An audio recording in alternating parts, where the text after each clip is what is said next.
Let's talk about BRICS. It's gearing up to challenge a West-led world order. And India is at the forefront of this conversation. Listen in to what Jaishankar said. Our gathering must send out a strong message that the world is multipolar, that it is rebalancing, and that old ways cannot address new situations. We are a symbol of change and must act accordingly. Multipolarity, economic freedom, and a fair and just world order. India is defending these principles at BRICS. You know what BRICS is? It's a group of 5 countries: Brazil, Russia, India, China, and South Africa. BRICS foreign ministers met in South Africa. And later this year, the leaders will meet for a summit. And that will happen in August. But BRICS is setting the tone right now. They're joining forces and making bold moves. They're calling for a rebalancing of world order. They're talking about expansion. They're even considering a common currency. What's driving these ambitious plans? Let's find out. Now, the BRICS foreign ministers meet is a regular affair. But this year, the meeting has greater significance. BRICS is considering 2 proposals. Number 1, the expansion of BRICS, and number 2, the pitch for a common currency. There's progress on both fronts. Let me tell you one by one. First, let's talk about expansion. The queue to join BRICS is getting longer. Reports say 19 countries have shown interest. They want to become members of BRICS. We do not have a proper list or a formal document that gives names of all these interested parties. But since last year, several names have been doing the rounds. There are Latin American countries, African nations, even countries from West Asia and Asia are now showing interest.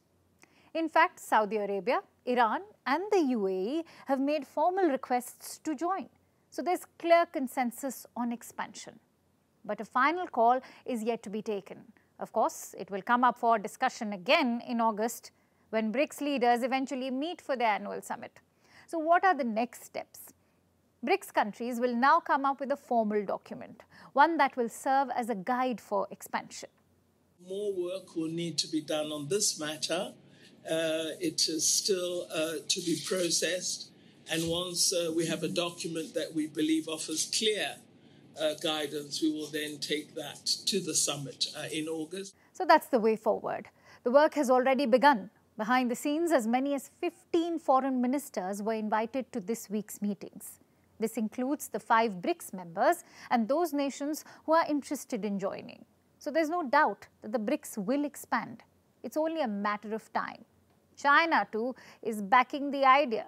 I believe the enlargement of the BRICS will be beneficial to the BRICS countries, beneficial to developing countries, and to increase the representation influence of this mechanism. So the expansion plan has stakers. The other proposal is of a common currency. Yes, a currency for BRICS. The idea was proposed last year by Russian President Vladimir Putin. You probably already know the reason why.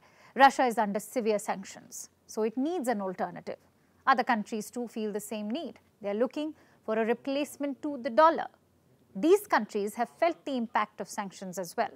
There are more problems like rising energy prices and the increasing value of dollar. They have intensified the anti-dollar sentiment. So can BRICS offer an alternative? Not yet, but they are looking for guidance.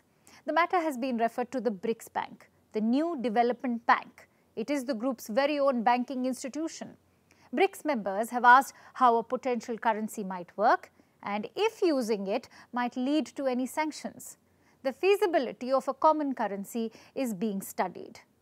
We had one of the senior executives of the new development bank briefing our meeting on work that the bank has been doing, looking at the potential use of alternative currencies to the current internationally traded currencies, and looking at how we strengthen the arm of the BRICS Development Bank, and also ensure that we do not become victim to sanctions.